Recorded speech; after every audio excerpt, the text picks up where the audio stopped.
Gary Oldman came in and he was the big tough guy, and he did this. Sorry, Gary, wherever you are, mate, I was going to do an impression of you.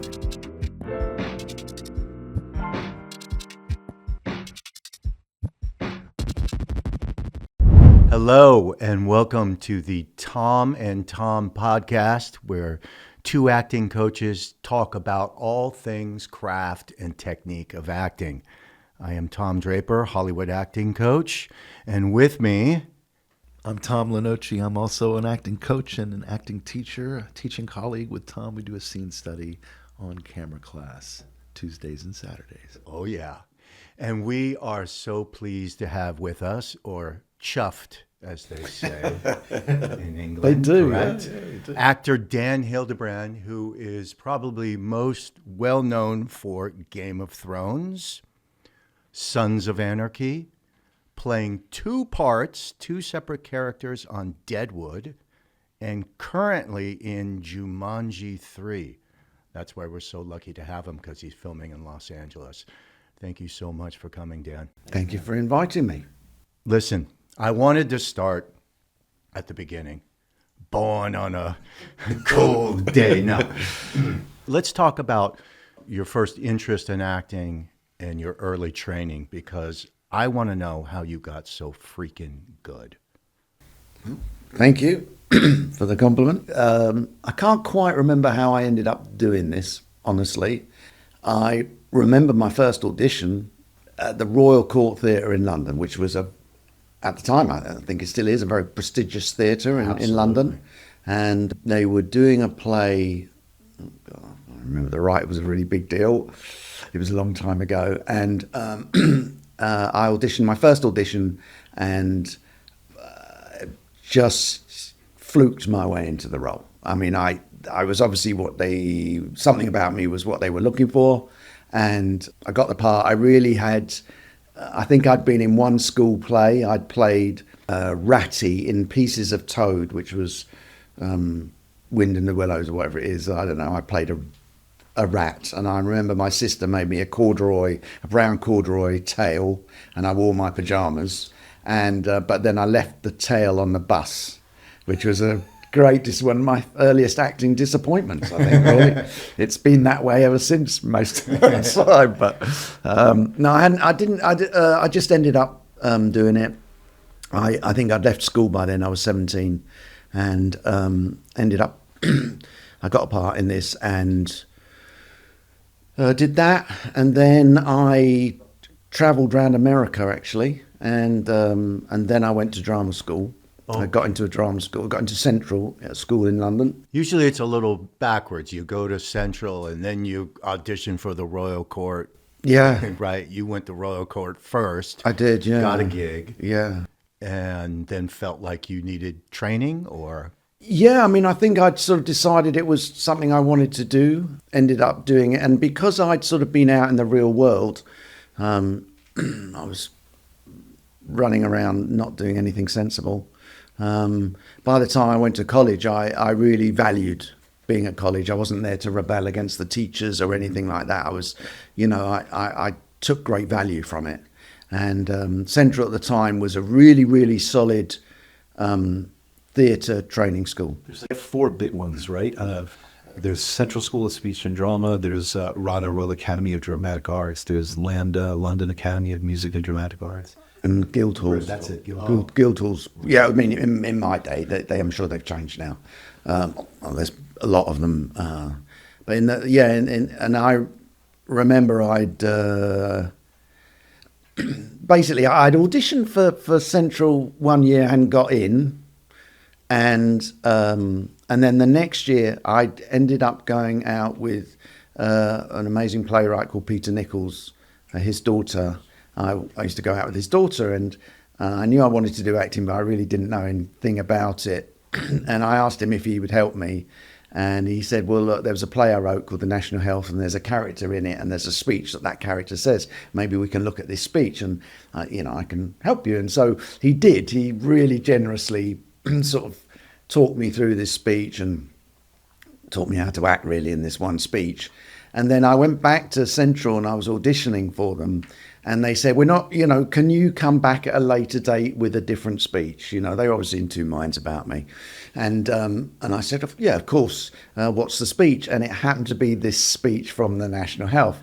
So, of course, I went, well, I could come back, or I could do it now if you want. And they were like, what? And I said, yeah, I'll do it for you. So I did it for her. I'm sure it was a bit crap. But I think they were just so stunned that I knew this speech that they went, yeah, go on then. And I got in. And I got in. And what I realised is in the drama schools in those days, they would sort of take... you would fit into a slot each year. Like when I got to drama school, I realised... I was the guy that was me in the year above, and then when I was there for a year, the guy that was me in the year below. So they take one of each type, or two of each type, or whatever it is, and it. They're trying to fill an ensemble, correct, in a sense. Yeah, with all different character types and stuff like that. And they were training you, and this bit's actually I feel quite important. In those days they were training you to go, excuse me, and. How you got your equity card, the equivalent of the SAG card, was that you couldn't work without a union card, without an equity card. So, and how you got your union card was to go and work in a repertory theatre for 6 months. And when you went to, if you auditioned, you would basically play the spear carriers, and you'd play all the tiny little parts in all the plays. But you would, by and large, be required to do different accents and different things to fit into all these different plays. So essentially they were sort of training you to get a job in a repertory theatre so that you could then get your equity card and continue. And they didn't allow you to work in the industry without that card at all. And they taught nothing about TV or film acting. So tell me about the training there. How long was it? First 3 years, and 3 it was there. I remember in our first week they gave us one written assignment, and no one did it, so they never bothered doing that again. It was. I think a lot of the training now may encompass other things if you go to a college or a university, especially here. Drama school was no, we're just working on plays. We're working on various things like that, and it was 9 a.m. till 10:30 at night. I mean, it was full on. It was full on. Speech, movement. We did that. Acting, styles. Stage fighting, ridiculous things that you'd never need. But we spent time doing it. And a lot of voice work and stagecraft, really. And nothing to do with film and TV. Did you feel like you got good training there? Do you feel like you were learning the craft of acting? I do. Yeah, I feel very lucky that I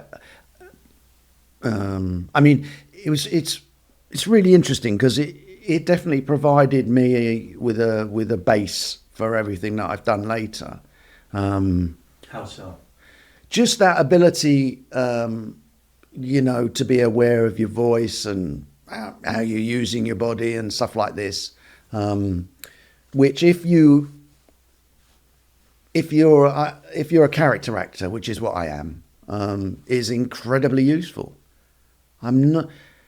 It's sort of specifically designed for character actors. I kind of think if you're leading man, leading woman, you just do you, and if people want to buy you, then you'll work.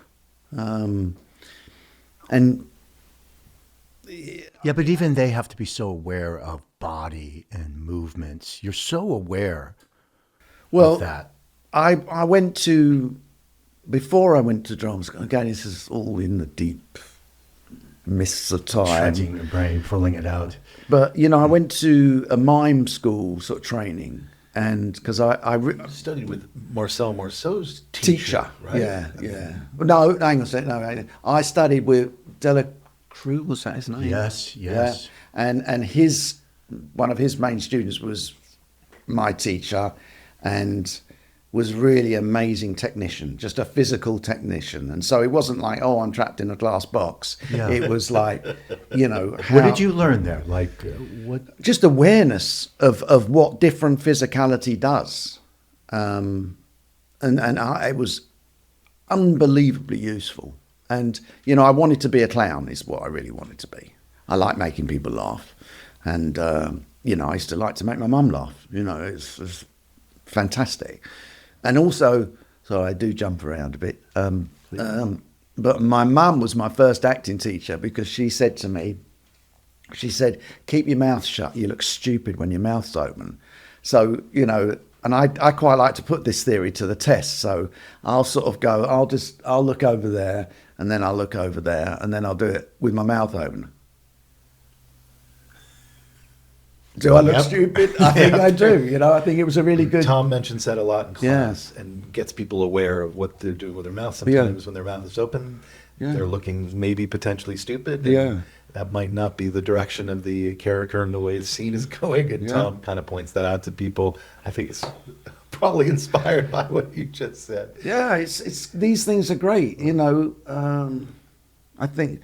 And so I've been sort of hyper-focused on how, as just from a technical point of view, how you're perceived. And I remember a really good mate of mine who's a writer and director and was a few years older than me. And I tend to go up for nasty, horrible people who kill and murder and maim people. And so often they're sort of tough characters. And he said to me very early on, he said, because of your face... He said, all you have to do is just relax your face and people will read you as tough or violent. So it's great, no acting required. I just go in and I relax the muscles in my face and I know it's going to have a certain effect on the people and how they perceive me. So these sort of really simple lessons have sort of stuck with me. They're quite fundamental. And you know, I'm lucky enough that you've invited me, you know, to be in your class and throw out. Dan's been a guest artist and teacher in our class for at least a dozen times, probably more at this point of our Tuesday night class, and it's always a joy to have him. He brings a great perspective to our class and to our students. Thank you. And I mean, I remember I had a chat with one of your students because he did something. I noticed that he was. There was something that was slightly off about what he was doing, just in my opinion, and I was looking at him thinking, what's not working for me as an audience?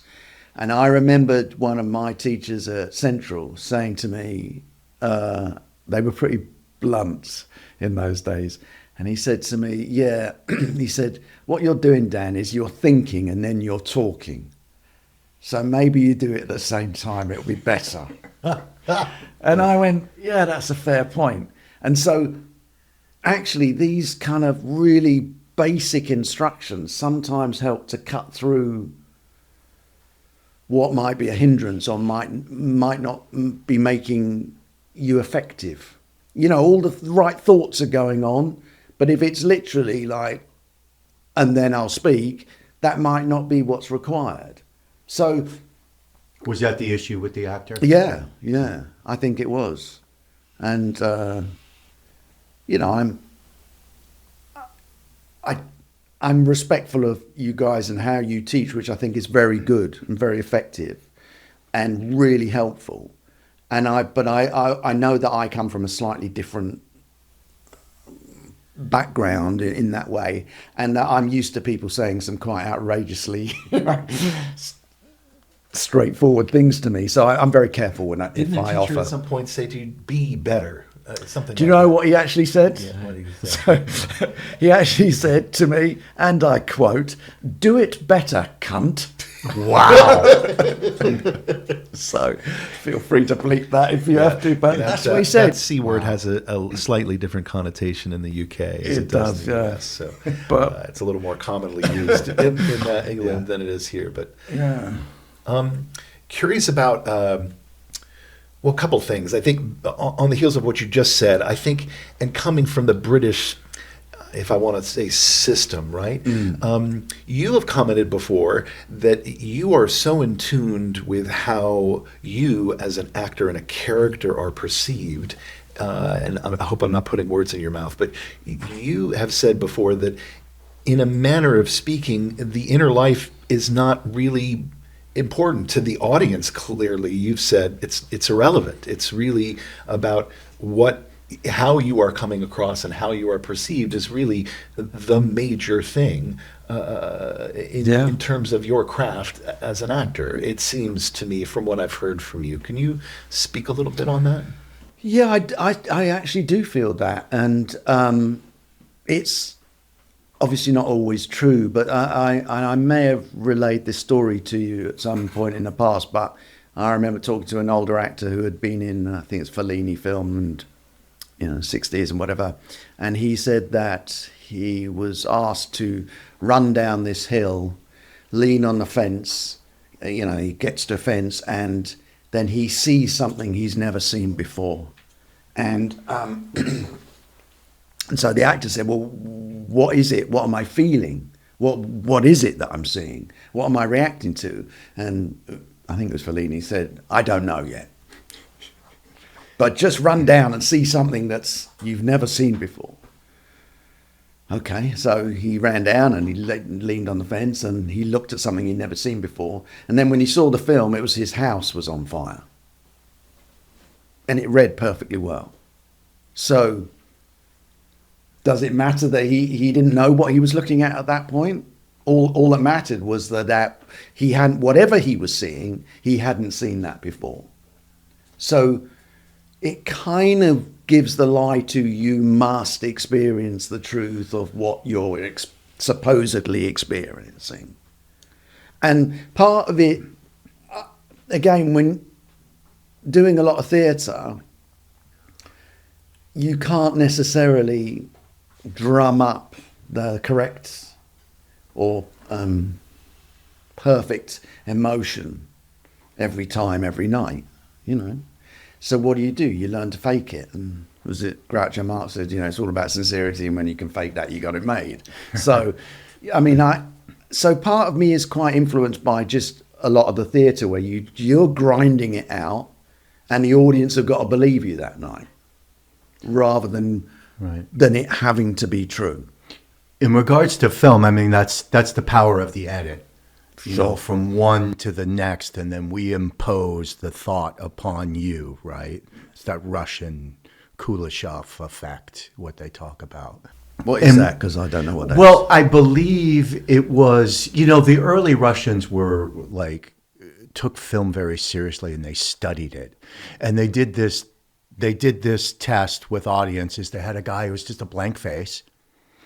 And they did the blank face, cut away to a baby in a garage, asked what the actor was thinking. Same blank face, dead body. With the baby, they said, oh, he's thinking what a sweet baby. And the same shot of the blank face with the dead body, they're like, oh, he's devastated. So it's the power of that edit. The sort of external suggestion. Yeah. I can, this seems, in some way, I definitely would agree with that as a concept, that you can do that. But when we were working, so I had Dan come in, he so graciously came in and helped me and another actor with an audition. We didn't have the power of the edit, but when you were directing and working with him, it was the power that every move meant something. And anything extra to it, a look down and a look up, meant so much. How does that come to you? Is this what we're talking about? With the power of movement and what the audience reads from it, the picture's worth 1,000 words? Absolutely. I think one of the best examples of this is Buster Keaton, who never changed his face. And he did change his face, but he didn't smile. But I think it's the general, excuse me, I might have this wrong, but I think it's in the general, and he sees his love, disappearing down the tracks on the train. And it's just a close-up on his face, and he blinks once, and you see his world fall apart. Now, he's just blinking once, and yet you're reading into it, just what you were saying, how it's cut. But also there is a thought. The blink rate delineates a thought, a change of thought.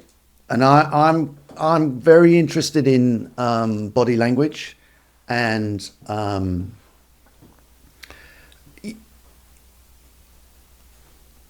tangent here, sorry, one of many tangents. I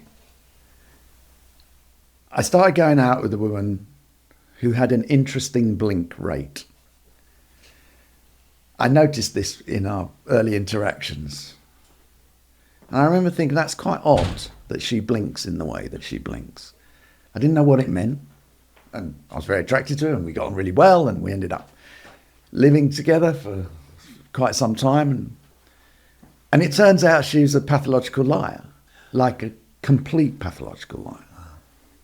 Like clinically, extraordinary. I could tell you some horror stories.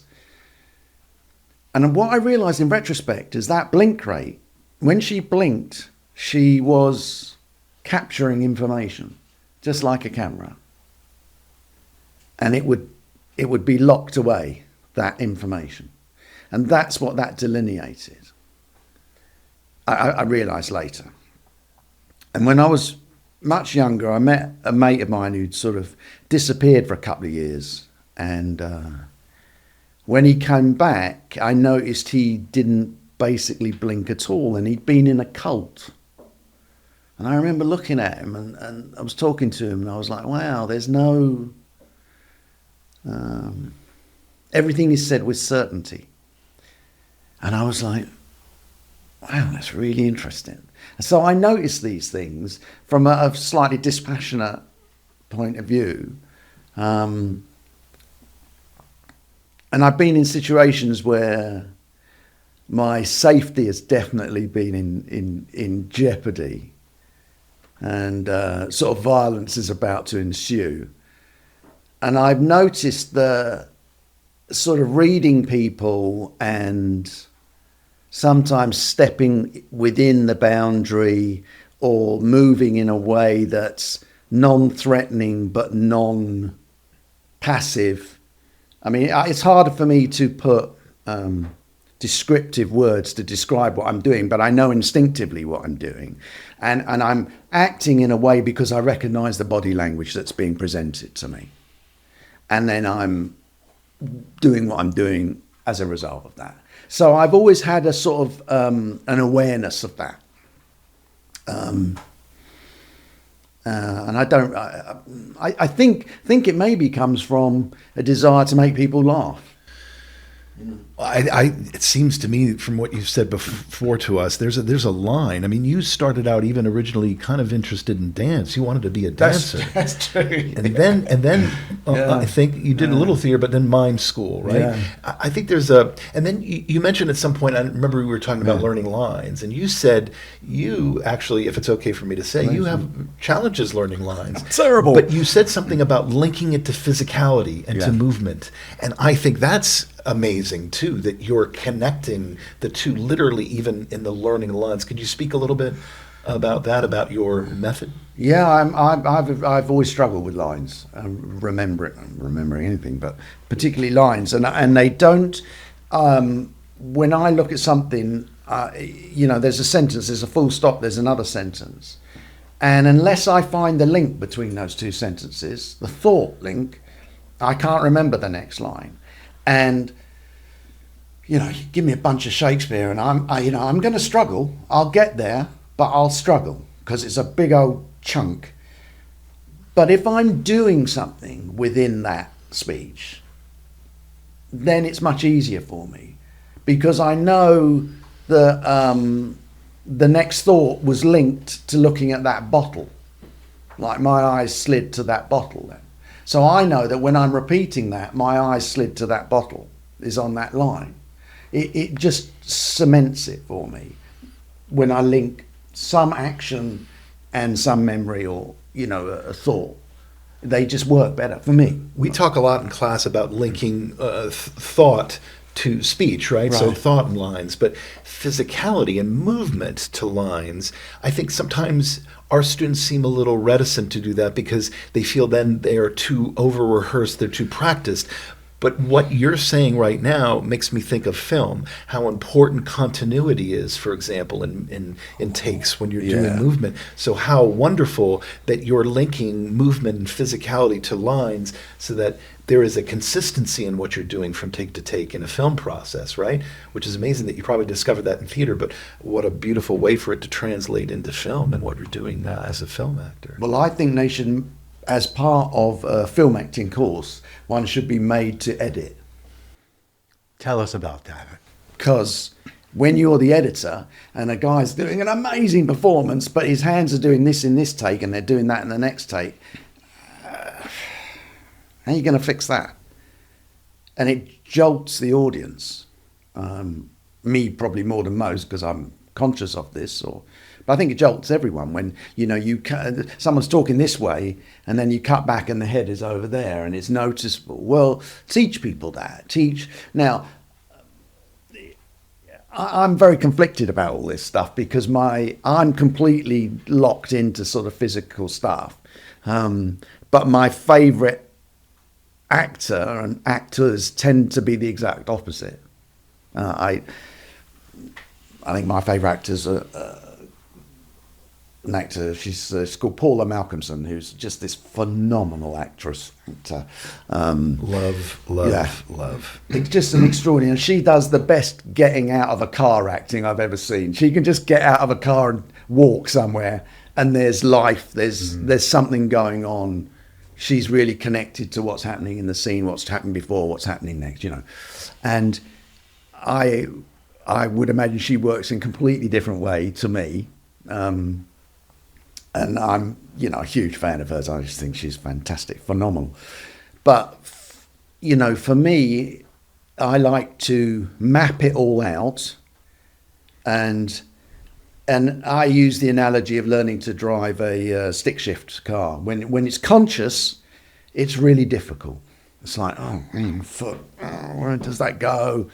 And when you first start driving a stick shift car, you're like, I'm never going to learn this. This is impossible. How am I going to keep an eye on the road and turn the wheel and turn the... And then it all becomes subconscious and everyone can do it. And so when I learn a scene, I like to learn it in that way, really conscious of every single movement, where the thought is, where my eyes are, where's the eye line, blah, blah, blah, blah, blah. And then when I come to do it, when I've learnt it, I throw it away. Okay. But it's in there. Yeah. So I'm fully aware that what I find easy or helpful is not for everybody. It really isn't. How do you stay on set with another actor, given your preparation, given your method, given your approach? How do you stay loose and open for unexpected things that an actor would do at you, or a direction that you would be given, taking into consideration the kind of planning that you do in your own performance? How do you? I know you're a really good listener. I know that's a big part of your work too. Is that you're sorry? Really, what was that? but nice. But can you explain a little bit of that? I think again, some of our actors are extremely worried about it seemingly planning and mapping because they're so afraid that they're not going to be open and available on the other side. Now, obviously, we urge them to do both, but sure. I'm curious what your thoughts are on that. Yeah, I mean, listen, I was working the other day and we're doing a scene and the kid changed the line. Well, I changed the line to respond to his line, but I'm secure in what's happening physically in the scene and what the attitude is. I'm open enough to go, oh, you just changed this word to that word, I'll respond to that, but still make a similar joke response, whatever it is. So, yeah, you have to sort of pay attention. We call it situational awareness. We've talked about that phrase a lot in class, I think. Being in the moment, but being slightly out of it enough to be aware of the changes in different circumstances and how they affect what you're doing, so that you're not completely, have blinders on when you're doing the scene. Yeah, I mean, it's awful when you act with someone who's just in their own head. You're just like, hello, Yeah, they're just driving and they have and you're just like, there's someone here. Hi. It's like, This is my performance. I don't care what you do.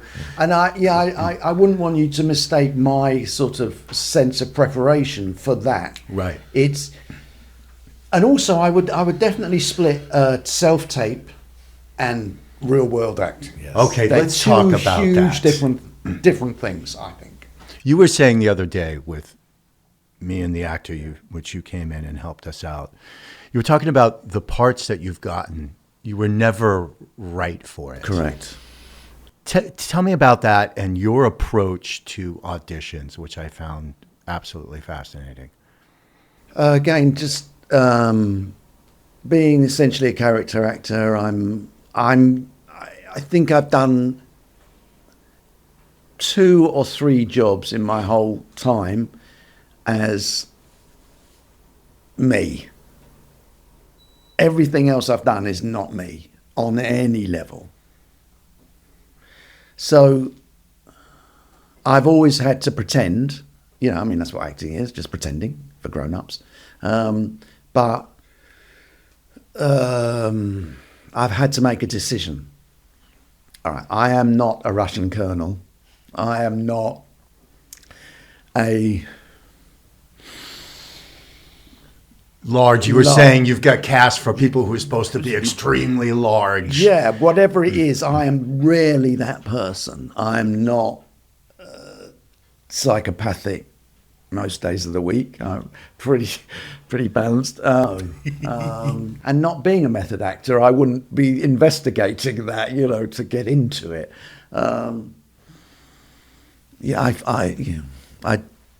I find actually the concept of method acting difficult to get on board with. Have you worked on set with method actors? Yeah, occasionally. It's like, great, do you think, it's fine. Not my place to... Mm-hmm. Everyone has their own deal. I find it a little bit tricky if you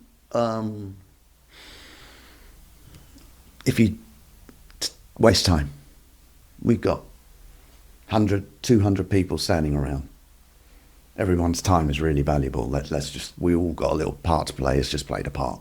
But, I don't want to go off on it. It's not that interesting. My opinions on method acting are not really of any interest to anyone but me, really. But, and I wouldn't tell anyone how to do their thing. I just like it when people respect your time, one's time. That's it. So we were talking about, because you were telling us that all of these things that you got cast for, it was not on paper, it was not right. It was your approach to it. The way you broke down the script was so, because they're always actors are always looking for what's going to pop to the casting director. Everyone is going to take that ... say the line, kind of the cliche that's on the page. And you've taken that and kind of shifted it. And they go, there's a different approach to it. Yeah, there's 2 different parts to that. There's the, I remember going in on a movie, whatever it was, and just before I walked in, the casting director said, hey, they want this played absolutely straight. Okay, great. I'll play it absolutely straight. It's about a guy who works in a meat packing plant and he's bored with his job. I can be bored. I can be really bored. I go in, I'm really bored. My face, my accent wasn't English, it was an American guy, but my accent was good enough. My face was good enough. I was boring enough that they went, yeah, we can buy this guy. Great.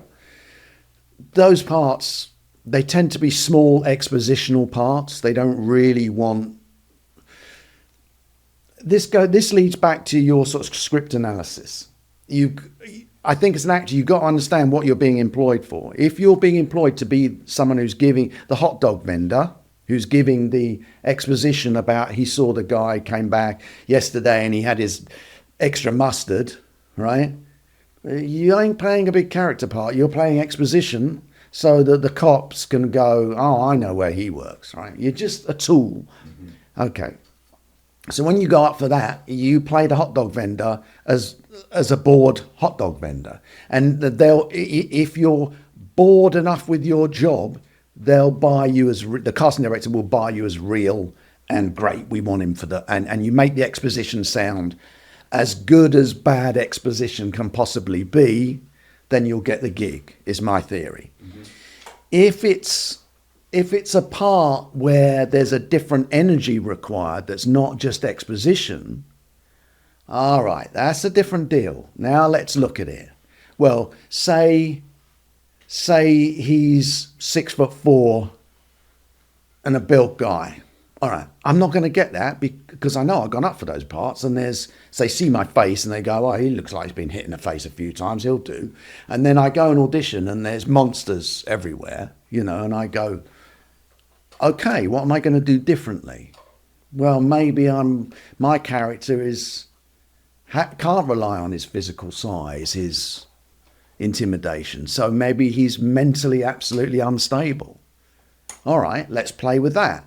How can I make the script, the lines work with that character choice? And I'm a great believer in, I do quite big acting, I'm quite hammy, but I have a sort of basic belief, which is if you can be as big as you want, as long as you tie it into a truth at some point during the scene. There's one look where we see that guy. Listen, we often play parts when we're out in public, our public personas. And, in London, there's geezers, they talk like that, and you know what I mean? Boy. And they didn't come out of the womb like that. They became that because that was the persona they felt comfortable in. So, and they can be really big, those personalities. So you can play that as long as there's a point in the scene where you go, and that's a real person. Your boat and the river analogy equally works for this. That whatever's going on underneath, there's something real underneath it.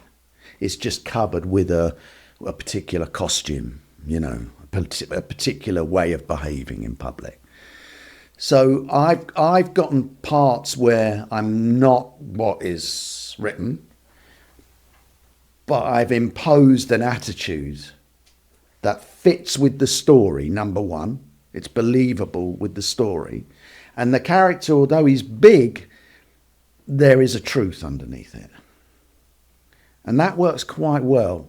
It either gets you the job or really doesn't get you the job. Gotcha. But your angle is, and how's that come to you? You're reading it and it just comes to you because your angle into the scene is so different from it's kind of from what's written on the page. Yeah, but not completely off. No, it will work within it. I'm not making an arbitrary. I'm not like I'm going to make him a juggler. Right. You know what I mean? It's not a stupid. I hope not a stupid decision. It's just not the usual or instinctual or immediate decision. Yes. I sort of look at it and I kind of go, and it basically comes from a fear because I know I'm not going to get the job if I'm doing what's written on the page because the guy they're looking for is 6'4", blah, blah, blah. Exactly. Right. So I'm never going to get the part. So I might as well give them something that makes them go, that's interesting. And like I say, you either get the part or most of the time you don't.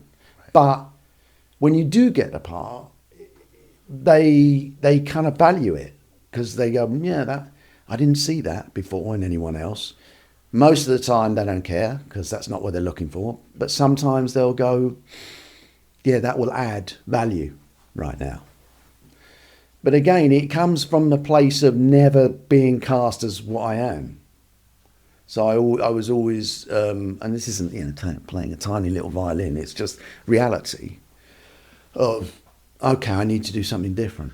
It sounds like it's the reality of truly being a character actor, playing different characters, right? Bringing those to bear. I mean, and what it sounds like to me, it's different from playing a concept. I think a lot of our actors get trapped into playing a concept. They have this whole thing in their head, and then they're forcing it onto the material. I have this great idea, and I'm gonna make. And I feel like what you're saying is a little different. I feel like it's a bold choice or a daring choice or a risk or an offbeat alternative take, but it's still in keeping with the material itself. Has right? to be. Yeah.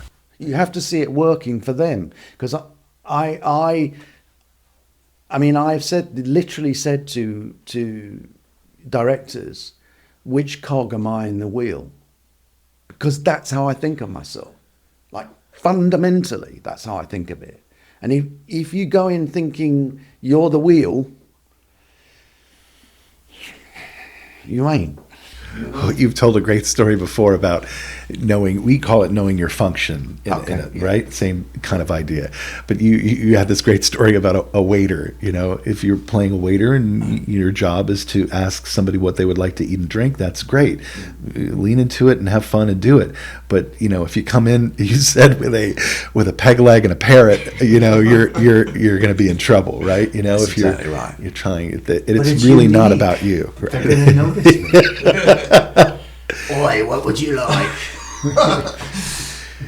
Yeah. We have a little bit of a challenge with that in class too. I think sometimes people they want to instill their kind of ideas and concepts and thoughts onto a script to figure out what it is, instead of finding out what it is with the material itself, starting with the writing, getting their ideas from that, instead of saying, I've got this great idea and I'm just gonna Well, you're both really brilliant at pulling people back. Is why I was really drawn to your class the first time I came in. It's like you're really focused on the script. You're really focused on it. What's going on in the script? And before you get to the acting, what's the story? And this is a key thing. And I don't know that much about, I haven't been to a lot of American in LA classes.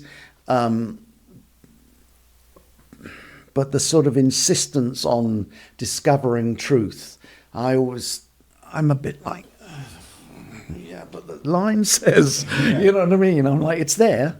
If it's in any way well written, it's there.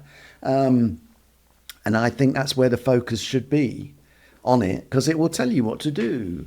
I mean, I've done some quite outrageous things in auditions, but they're all within the bounds of what we're looking at, the subject matter and how it's being portrayed. And one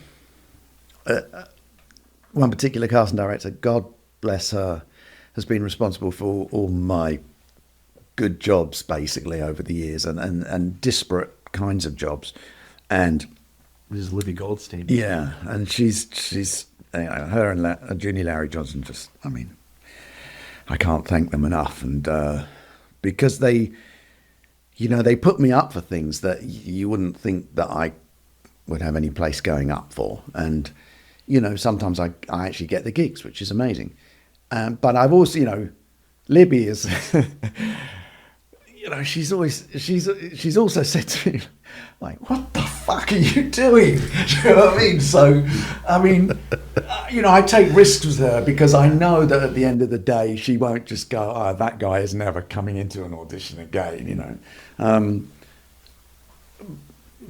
But, I mean, I can remember one particular audition for the thing set in New Orleans about the vampires. I can't remember the name of it's gone. Oh, True Blood. Yeah, True Blood, yeah.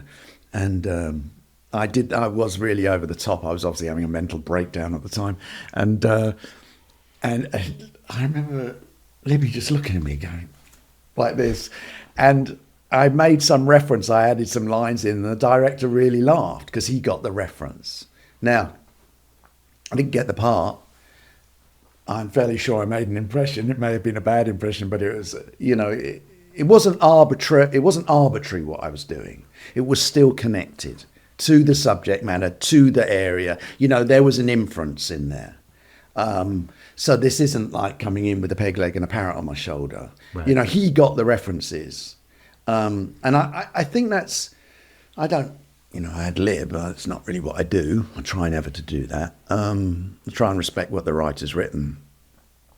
But I do think you can be brave, and it's better to be brave but just not right for the part. It's okay. casting director will remember you, and director hopefully will remember you, and maybe you get the next gig. But I think there's this huge divide between what we do on a self-tape and what we do on the set. And what's the difference? You've got no other actors, you've got no set, you've got no, what you were saying about, oh, what happens if someone does something different? How does that affect your self-tapes? Like how does that apply to your self-tapes? I think the self-tapes have to be so mechanical. They have to be so, you have to be so disciplined with them. You know, I try and imagine the person who's watching the tape. What are they looking for, number one? How does this, you know, what page of the script are we on? Okay. Is this a guest star? Is this a co-star? Is this a regular? Is this a star, you know, it's different obviously, but how does that affect your acting style? It's so difficult to do self-tapes when there's any, I've got a gun, I'm being hit in the face. These things are, no one's really come up with the correct solution to them. So we're all just winging it. And how can you knock the casting director or the director or producer out of it the least, is my attitude. They want to see your face. They want to see your vibe. Does that fit with what they're doing? If it does, then you get a call back, is my opinion. A couple of things you mentioned in class on that with the camera work and auditions. You've told us in class, hold for a second at the top of the scene so they are allowed to see you. A lot of times actors just go right into the scene. We come up from black and it just starts. Yeah. And you've said to hold so we can see you. I think this is really important. Typically in a film, how we're introduced to a character tells us how important they are. You might get the walking along the street, we're following this. Why are we following this guy down the street? Well, because he's an important character, or he's the murderer, right? And what that's really doing as an audience is it's allowing you to make up your mind about what you're seeing. And I feel the same is true on the self-tape. What's this person's vibe? Are we looking for a young, good-looking person? Oh, they're young.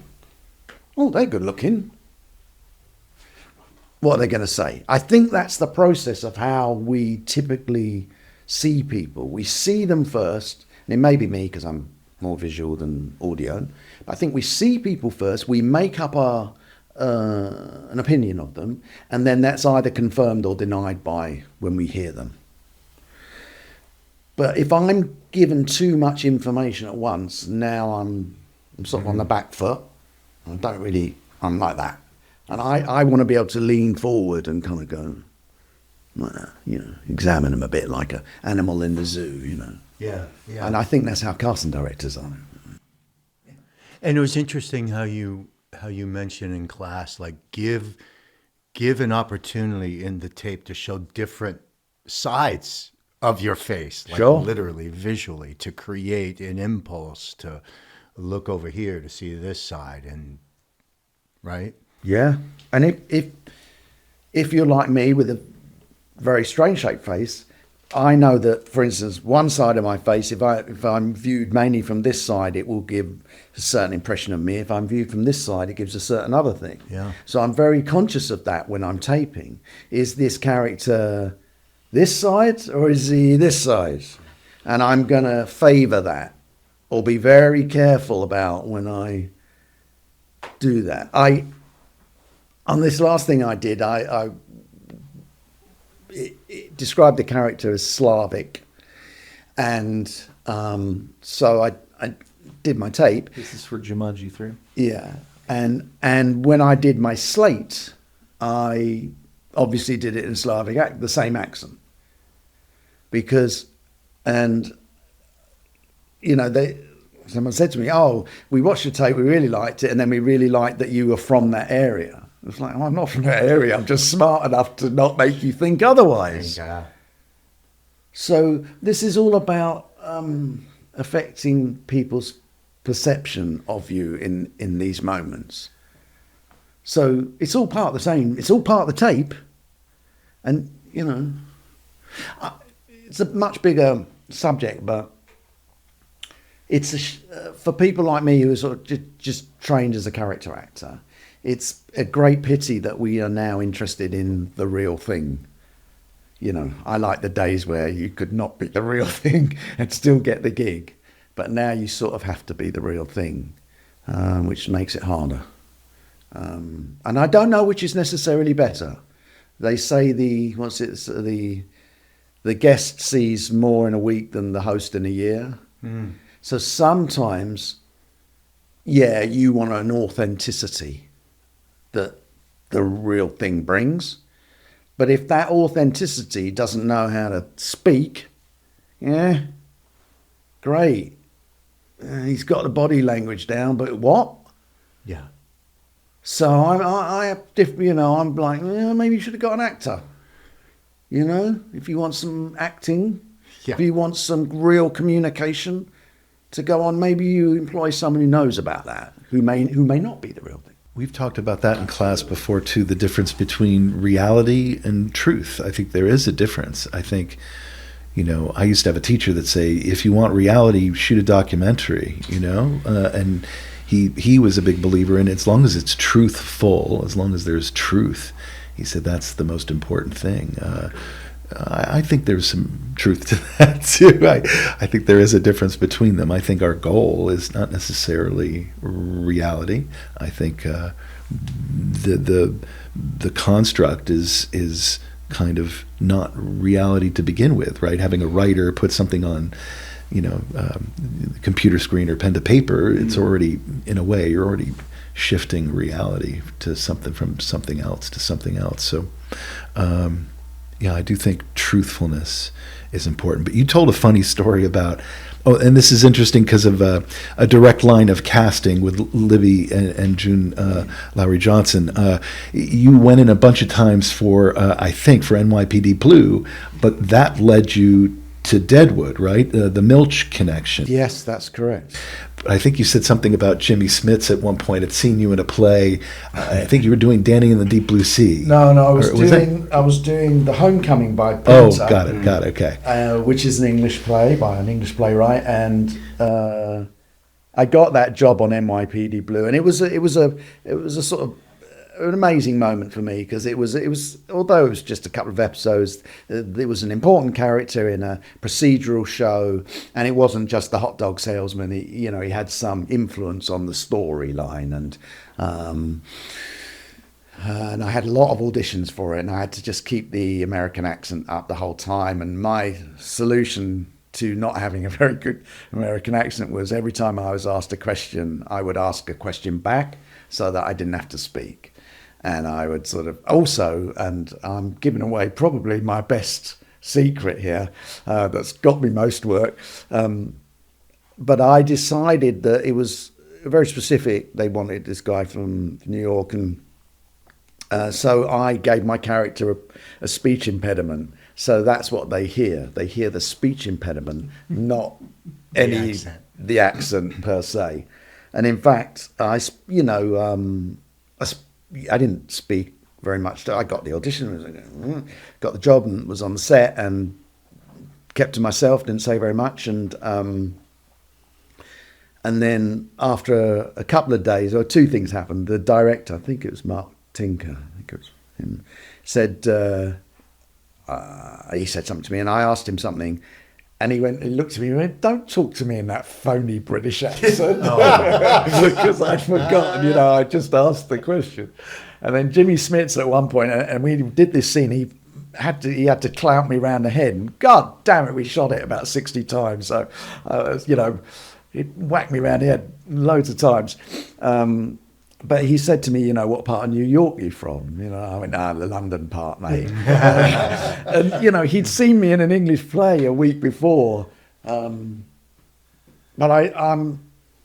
if I'm quite pleased or self-satisfied with the fact that my energy as me is very, very different to a lot of the characters I play. And I mean, my mum didn't recognise me, one thing, and that's a compliment, right? Yeah. Let me ask you, if I may, a question for directors. Yeah. I've been working with quite a few directors, preparing them to work with actors. They want to understand the language and how to deal with actors. And we have Eddie, who's helping out here. He's a film student at USC. And he wants to know, and I want to know, number one, what type of relationship do you like to establish with a director? Like, what kind of director do you like? And my second question is, what would be your advice to a director working with actors? First thing is just go and audition for something so you understand the fucking horror of it. Okay. No, Which my directors at USC, Eddie has to take an acting class, so they're kind of get the feel. Other directors I've worked with have taken acting classes. They're very prepared when it comes to that. So they do know the experience and they have a lot of respect. And it's not just the respect, it's to actually understand what the actor is dealing with in that moment. And so the first part is understanding the problems that we face when we're acting. And then the second part, and probably more important ultimately, is, all right, how do we get what we need from the actor in that moment? Okay. So then my favourite directors are the ones that do this right off the bat. They tell you exactly what they need. They go, I need this. Okay, we're doing the scene. You've just come from the bank robbery and... in the last scene, we haven't shot it yet, but you just saw your mate and he's just been shot and you've realised the jig is up. Great. Now I know what I've been given: backstory, present story, some energy, an interpretation, and I know my lines. That seems to fit. Great. I've got no confusion. And then sometimes they'll say, yeah, we just pace it up. I need it quicker. Because that's all they need, is it quicker.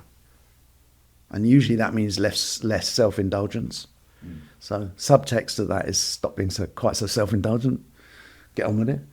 I like the real concrete directions, me personally. Right there and then on the set, that's what you need. If it's going horribly wrong, I like that to be acknowledged. One of my favourite directors, Michael Offer, I'm sure I've told you this story before. I've worked with him on a couple of things, and Australian director, spent time in England. Very good director. We were doing a scene in Shonda Rhimes show, and it was a bit of a crap scene, and I was being really crap. And he just came up to me and he goes, hey, mate, he says, you need some acting pills? And I'm like, yes, mate, I do. Because instead of some bullshit, it's like, yeah, this isn't working, is it? No, it's not. Let's do something. Acknowledging. I don't know that you have to sort of tread too carefully around actors. Just tell them what you need, acknowledge it. If you go, yeah, this isn't working, what should we do? Let's try this. Okay, the actors know when it's not going right. We all know when we're fucking up. Great, let's acknowledge that. What's the solution? I like it when directors provide me with a solution rather than going, that story would seem to say the opposite, rather than just going, you're being crap. I can take that because I'm basically secure in my own abilities and I'm secure in my relationship with him as a director. But my other tip for directors is, do not give an actor a line from Video Village, which I've had done. my first film was a thing called Tumbledown, and Richard Eyre, who used to run the National Theatre in the I did a show there, and then he cast me in Tumbledown. It's my first bit of TV or film, and it was a film for TV. And my first scene that I ever shot was in front of hundreds of extras on a parade ground, and my character, although he was English, he was pretending to be Scottish because he was in the Scots Guards. Okay, so there's me shouting some stuff out in a bad Scottish accent in front of a load of people, in front of a big film crew. It's terrifying the first time you do this. And what he did was he just walked up to me and he went, and he picked some lint off my shoulder. I don't think there was any lint there. And he said, "That's great, Dan. We just turn the accent up a little bit." Boom. No one else heard. So no one else is listening to see my correction. And it was so kind because I was shitting myself. He needed something different. I could then give it to him without self-consciousness of everybody else's expectation. And the opposite of that is screaming out from Video Village. Be better, C word. I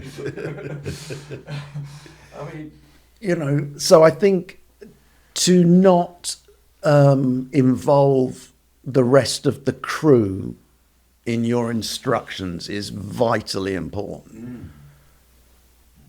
I don't want anybody on the crew going, yeah, you need to do that better. You didn't take his direction very well. So have a little bit of respect for how difficult it is to make adjustments on the fly. I like to think I'm very good at it because that's how I get jobs. And I never speak much on the set. Someone gives me an instruction, I'll go if I understand, or I'll say I need more information if I don't. That's it. Because relaying back to the director what you've just heard, although in a normal conversation or in a business conversation that might be a very useful tool, on the set it's wasting time. I don't want to waste time. I want to get on and do it again better. So, do you sometimes have to clarify? Sure. If I really don't understand, I'll say I need more information, or I don't understand, right. And I'll get better information, which I will understand. But I think the thing for directors is to really respond, see how actors respond to your directions initially. That's what I tell them. I say every actor is going to be a little different. You're going to have to kind of feel it out. They like the straight up, that was shit, do it again. They're like, yes. Some people, like that clarity. This happens, that happens, that.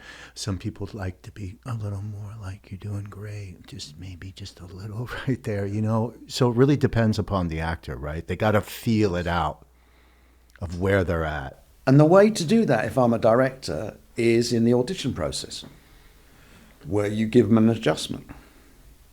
What if it's an offer and you're getting them on set? You're fucked. What do you mean you're fucked? Well, aren't you going to discover it in the moment? Well, now you're... I think, that's why directors have like a thing that they can call each other. There's like a professional thing. They're always open to a phone call from another director. Hey, you worked with so-and-so. What was that like? What am I walking into here? It's very interesting how they have that little community. Because a lot of them are offers for sure, the and you have parts. to. I have many. There's nothing you can do. Nope. I have many stories because I have friends who are directors whose hands are tied, right, and their life is hell. But I was going to say that. So I completely fucking forgot. my thought process. But I think if you were saying you're fucked. Yeah, I mean, if you it's a just show lead, that's it. You're done. You know what I mean? You. What about lunch beforehand to talk and how they like to work? No, it's going to be different on the day. Yeah, I mean, it's tricky with the leads, but most of my peer group don't get to play the lead. Right. We get to play supporting, and what we have to do is do a really good job, do it efficiently, be nice to everybody, don't drive people mad, and get more work. Because people like to work with you. Because when directors come across people that they have to tap dance around, it's a pain in the arse. And this is what I was going to say. This is my conclusion as to why actors misbehave or are difficult. They don't know what they're doing, and they realise they're out of their depth. So they then have to create a bit of control. A chaos where they can be in control, be the centre of it. That gives them their place back, and so they misbehave, right? Or they're annoying. So It's fear. It's fear. So then your job as the director is to figure out what's that eases the fear. What's the lint on their shoulder? Exactly. What's going to get them to do what you want in the most efficient manner. That's amazing. Now, you've been in our class a bunch of times, which has been amazing for the actors, and they've really responded to you. Just in general, what would you say with the swath of actors you've seen in our class, what these kids in Hollywood need, or have there been any themes and stuff that you've seen from them, or is it all more individual? What are some big takeaways?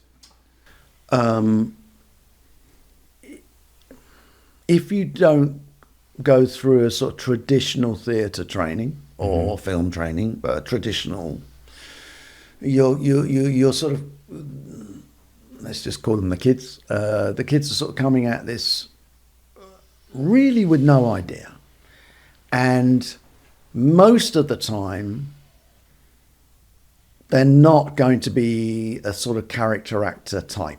I'm part of a dying breed. I really, really believe this. It's like my generation or people who grew up in that world of character acting. There's always going to be people who play characters, but by and large, one of the things that makes Americans so good at film and TV acting is they're so comfortable in their own skin compared to, it's a gross generalization, compared to UK actors. So, all right, there's a couple of your students who are they kind of sound like stoners. They've got that vibe. And I go, that's fantastic. If I had to play him, I could never do that. There's something so brilliant about that. There's one guy I'm thinking in about whose vibe is so perfect for that kind of character. Great. He is not going to play a colonel in the British Army. So let's not go there with him. However, if his vibe is so strong and yet I can't understand him, how do you just tweak that bit? Let's just work on that bit. He's probably only going to get cast in that one kind of role. But if that role comes up, and it probably will, he's got a good chance of getting it. But let's make him brilliant and aware of his own stonerism so that he can manipulate that a bit. And most of the actors, I think, in your class are very sort of particular types, actually. And then so for me, I would be looking to clear out some of the things that don't help them fully embody that kind of character. The technical parts that are getting in the way from their essence really hitting the screen is what you're saying. Yeah. It's like what we were talking about before, like why are we casting a a football player or a ex-prisoner to play a con if they don't have the tools to produce it, like get an actor. Yeah. You know, is that the same idea? Like they have to understand their body, voice, story. Yeah, I mean, I watched. I'm not getting into specifics, but The Smashing Machine was a great film, and you know, I thought it was great, fantastic, and some really, really fantastic acting in it. And there's one of the guys in it who is a UFC fighter, and you know, and he was really good, really, really good. There were limits to it, but I was shocked at actually how good he was. And I thought to myself, wow, someone just spend a couple of days with him for that last little bit, it would be as good as anything you would see. And what would you work on him with in those? It was that thing of, it's written to be said in this way, let's not do that obvious choice, because now you've got the words and the choice and you've got two of the same thing. There's always I feel what's most interesting is a dichotomy when someone goes, I'm fine, and they're about to burst into tears. That's what's interesting. The glory of opposites. You talk about this a lot in class, and I think it's really important. And so that's why I'm, in class I'm always saying, oh, why don't we just do something completely different with that and see how it colours it. Yeah. And you're not going to play that all the way through the scene, but you might on that line, because that'll surprise people. I think that's what you're doing in your auditions a lot of time. Exactly. So they don't see black upon black, you know what I mean? Or two colors at the same time. We have the line and the inner life is different. Absolutely. And you've got to remember, they watched that line be said 50 times. Exactly. Now, I'm not saying do it with the parrot for the sake of the parrot, but a parrot would be nice. Yeah. I would love you to expand on the glory of opposites. What does that mean to you? How do you bring that to your acting? The idea of opposites. If you saying I hate you, and considering the possibility that when you're saying I hate you to somebody, that you actually are absolutely madly in love with them. Yeah, and I think almost all real human interaction is that, and yet a lot. Okay, some really gross generalizations here, but just to illustrate a point. A lot of writing, a lot of the industry say it's procedurals. Okay. Sorry, it's a bit of a long tangent to get back to your point. Good. Procedurals and that kind of TV is, look, we've got a victim of the week, we've got a murder of the week, whatever. We've got to fill this 50-minute time slot, whatever it is. Okay. We're just going to, we've seen other shows, we're a writer, we're in a room full of writers, we're doing a pastiche of a show that we've already seen. We're not actually in real life. We're not actually looking at real characters. We're doing pastiche characters. We're doing archetypal characters that the audience have seen before. Okay. So the level of writing will probably reflect that. Now you get a film where we're going into the characters a bit more deeply. Great, there's a bit more latitude. You'll get Christopher Walken type acting. You can't have that on a procedural show. He can make it in TV. No, he makes it in films where his surprising take on things, that's acceptable. Not on TV. That doesn't fly, that doesn't get him a job. So your job as an actor is to see this line that's been written 100 times and just bring something that is real, that isn't mechanically getting the audience from A to B, which is what lazy writers do.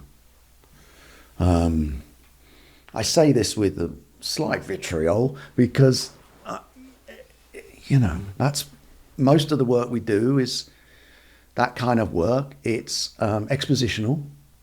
And how do you deliver exposition in a way that tries to make it sound plausible. Well, you don't do the same colour as it's written. You layer something else on top. If it's the hot dog salesman and it's important to the cops, well, you know, maybe there's something really interesting over there that's interrupting your thought process. Now that might make you different enough to get the job. Yeah.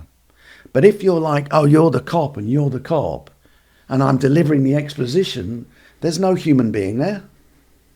That's the line. You're just giving the line. But if you've got something else that is important over there, well, now the rhythm changes, the energy changes. It might sound real, what you're saying. But that's all about understanding what is required and how you then deal with it. Sounds like you're bringing humanity to your choices is really what it sounds like to me too. It's not just writing. It's not just repeating words. It's not just following the instructions. It's about bringing some human quality to it. To me, that's what it sounds like to me, that you're adding, which I think is everything, right? Absolutely. When in 1864, when I was at college, we were when we were doing Shakespeare. You know, you look at a bit of Shakespeare and it's fairly impenetrable. I mean, you think, oh, what the hell? What does that word even mean? Yeah. And how I was sort of taught was that when you're speaking Shakespeare, you have to know what every word means to you. And that's why your consciousness has chosen that word. It's subconscious, the action, so it's not your conscious, it's your subconscious.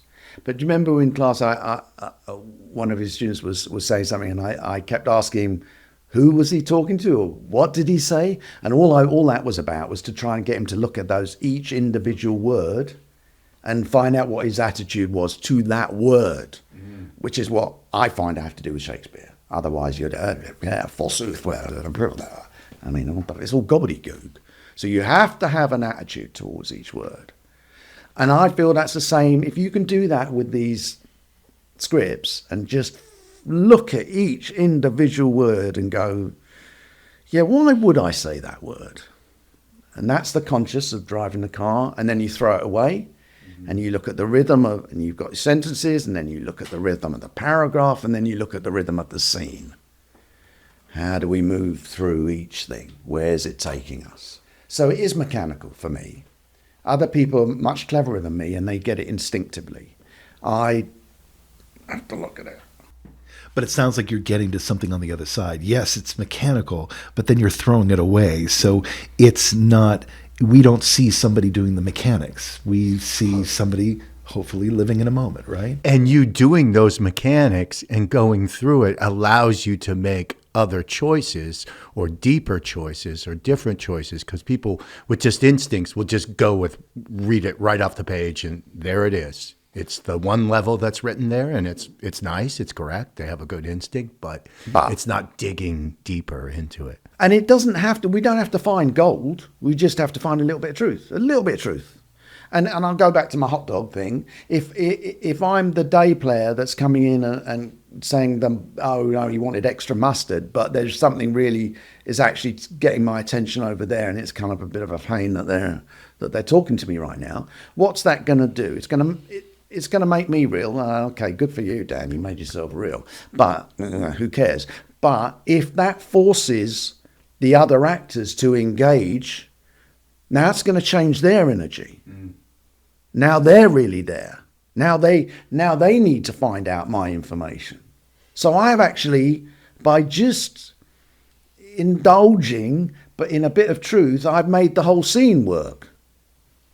Because now that's given them an impetus. They, as written, they know they're going to get the information from me. Well, maybe they're not. Maybe they have to work for it. Do you know what I mean? Yeah. Boring actor anecdote number 4,784,000,000,002. But I did a film with Gary Oldman a very, very long time ago. And in it, everyone was being really tough. It was about football hooligan gangs in the 70s or 80s. I can't remember when we did it. 80s, I think. And Gary Oldman came in, and he was the big tough guy, and he did this. Sorry, Gary, wherever you are, mate. I was going to do an impression of you. But he had this line where I think his gang was called the ICC or something. And he goes, ICC, he goes, we come in peace, we leave you in pieces. All right? And that was his line, okay? And it was the big line, right? Yeah. And he carried on. I love Gary Oldman. He's one of my favourite actors, right? You know, just genius, amazing. And so we're in a room, and it's all geezers, all being tough, you know. And he came in, and he said this line, and I just remember going, fucking hell, that's not very impressive. You know what I mean? I wouldn't give a shit about, because he's a skinny little guy, you know. I'm like, who cares? And so he went, he said the first half of the line, he goes, we come in peace. And I went, and he went, bang, second half of the line right at me. His whole body language changed. The energy changed. The energy changed in the room, right? And now we got something. It was all like, oh, fucking hell. All right, boom, cut, we did it again. And I looked at him afterwards, right? I'm just like, we all right? You know what I mean? Like, is this cool to do this, right? Because I'm not a fucking idiot. I don't do stupid things, right? But it fucking worked. I knew it would work, right? Because I was giving him something. I was giving him something that you need in that scene. And the next time I did some other little thing at the same point. Bang, again, we've got some energy. One of the other actors, it was all boys being tough, you know. And I remember one of the other actors fucking grabbed me, and I thought, is he acting? Is he going to punch me in the face? And I'm looking in his eyes. I've got him here, and I'm looking at him, and I'm thinking, is this real? Is this not real? You know, I'm like working it out. And I remember, and the director was really happy about it, because, of course, that's what he fucking wanted. He wanted some aggravation in the room. Now, I know the difference between real life and acting, and I'm sophisticated enough to make things happen. But I think you can do a lot in a scene for whoever you're acting with, if you just understand what the real stakes are. And it's not about look at me, look at me, look at me. It's about understanding what is supposed to be happening in the room. I mean, and I know another scene in that particular show, there was a lot of stuff going on, and I'm looking at someone talking, and I know that in the culture I grew up in, the really nasty, violent guys were the quiet ones who stand here, right? Those are the fuckers you got to watch out for. And I remember everyone's, and I'm just looking at the bloke, like, yeah, I'm going to put this bottle straight through your head, mate. And it makes it real, because that's how it is. So the writers, you got to be ahead of the game as an actor, I think. I didn't put on my parrot and my wooden leg to get attention. I'm trying to make the scene work properly, correctly. And like, no director has ever said to me, don't do that again, that's really stupid. So, touch wood, I've not been wrong. But you can help the people you're in the scene with by playing it, by being real, or reproducing what you remember as real. So, yeah, I remember that day really well. Love it. That's great. Dan, can't thank you enough for this. This has been amazing. I could keep going on. Yeah, let's do this again another time, shall we? Sure. Next time you're in town. Sure. But happy to. Pleasure, absolute pleasure. We'll see you in class soon, hopefully. All right. I know you're busy. Yeah. We look forward to having If you I'm not back. shooting, I'll be there. I really enjoy your class. I really do. And this stuff aside, you know, I know I've been threatening it for a while, but I really would like to be able to offer people in England what you guys do. So I don't know how we're going to mechanically make this happen. Well, you know, a lot of good actors don't know how to talk to actors. I've brought in actors to help me out, or they have a friend and they can't articulate as well as you. So you definitely have, besides being a great actor, you communicate so well with actors and give them such nuggets and such craft that it would be amazing. I would take your class. We've urged you to do that, and we would. I would take a class from you for sure, and we urge you to do that. But that said, let's do a working vacation in England and come out and teach a master class. Yeah, I think you should. With Dan. Because the way you break down scripts has definitely, influenced how I look at scripts. It's definitely kind of solidified some vague thoughts that I have. Oh, no, and then I hear you talking about it, and I go, yeah, that's exactly how you do it. That's exactly how you do it. And so it'd be so useful for people because, and so I'm waffling on it, but sometimes I'll be watching a show and I'll watch it and I'll go, oh, that's an English actor. Doesn't matter if their accent's perfect. I go, yeah, he's English, and I'll look him up later, and of course he's English, because there's a sort of a choice that's made that's. It's bigger. It's not what Americans do really well. And when you're in an American show, you have to act a certain way. And I mean, it strikes, now I think about it, it's not a coincidence that a lot of my jobs have been in non-traditional American shows, slightly heightened and stuff, because being a Brit, it's over the top and being a bit hammy. That's kind of what we do.